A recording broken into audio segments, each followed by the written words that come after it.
Hello, welcome to this short video on t-test for mean. In this video, I'm going to solve one example on hypothesis testing using t-test for mean. First, what is t-test for mean? The t-test is a statistical test for mean of a population when it is used when the population is normally or approximately normally distributed and sigma is unknown. So we use t-test when the population is normal or approximately normal and the population standard deviation is unknown. When we perform the t-test, which is based on the t-distribution, the formula to find the test statistic is this one. T is equal to sample mean minus the population mean divided by the sample standard deviation divided by the square root of n. So we use this formula to calculate the test statistic. Because we are following the student's t-distribution, or simply called the t-distribution, we must know the degree of freedom. The degree of freedom for the t-distribution when the sample size is n is n minus 1. Okay, let's take an example and solve a problem using t-test for mean. Okay, here is the example. Let's see what the problem says.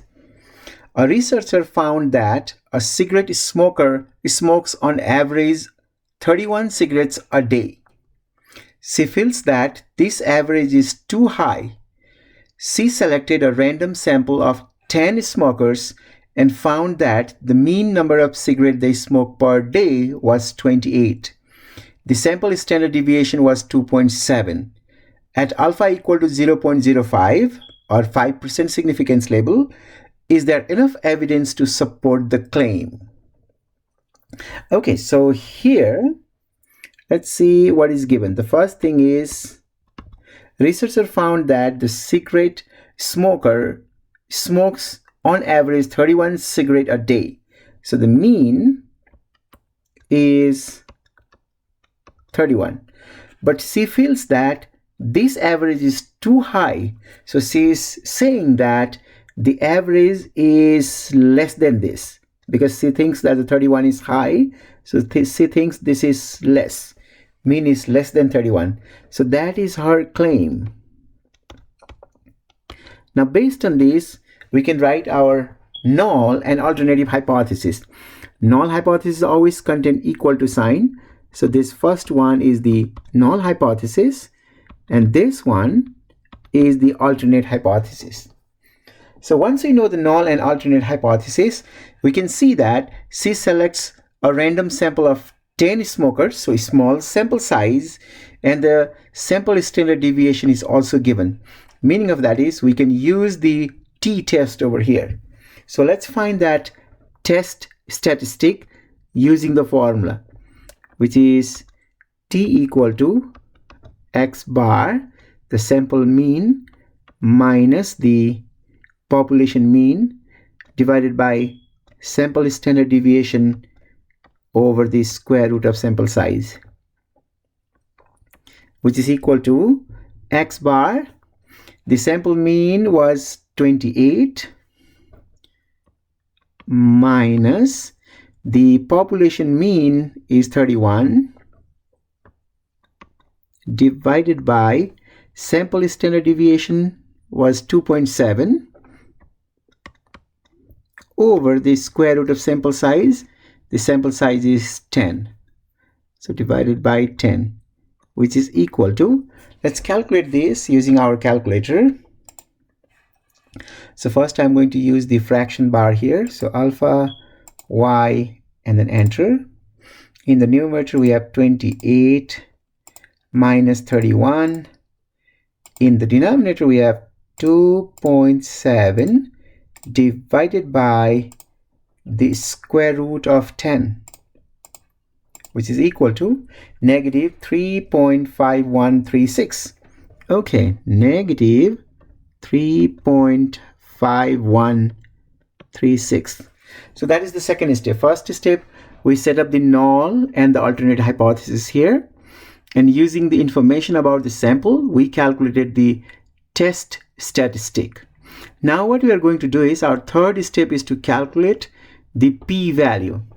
Here, by looking at the alternate hypothesis contains less than sign, meaning of that is this is one tail test, and in fact, since we have the less than sign here, it is the left tail test.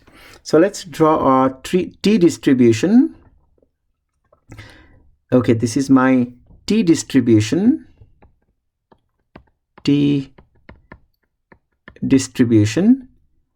And because we are using the t distribution, we must know the degree of freedom. Sample size is 10. Okay, so the degree of freedom is 10 minus 1, 9. So this graph is t distribution with 9 degree of freedom. And the test value is negative 3.5136, which is somewhere here on the left, negative 3.5136. Now we need to find this area, which is called the p-value. We need to find that area, which is called the p-value. So in order to find that area on the left, we are going to use our calculator. We have to do second, then vars, and then you can see here we want the t cumulative frequency. So we have to go to cumulative distribution. Okay, cumulative t distribution. So number 6, lower limit negative E99, that's good. Upper limit negative 3.5136. Degree of freedom is 9. Paste this in the main screen and hit enter. So we get 0.0033. I'm going to write this information also so that you can refer back to your calculator and write that value. So let me write it down. So what we get is P is equal to, we use TCDF, lower limit E99, negative E99, upper limit negative 3.5136, degrees of freedom 9. So we got the result, the p-value, which is 0.0033. So this p-value is 0.0033. Now we need to compare the p-value with the significance label alpha given in the problem. Now what happened is p-value is 0.0033 and alpha is 0.05. So you can see that the p is less, this value 0.0033 is less than 0.05. So p is less than alpha.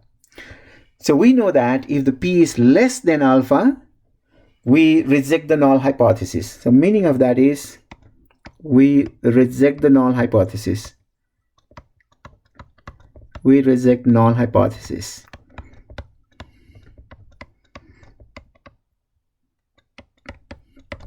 So meaning of that is we are rejecting the null. So we are not going with the null. Instead, we are going with the alternative hypothesis. So we are saying that we are not taking this null hypothesis. Instead, we are going with the claim. So there is enough evidence to support the claim at 5% significance level. Okay, that is all for this video. Thank you so much for watching. I hope you find this helpful.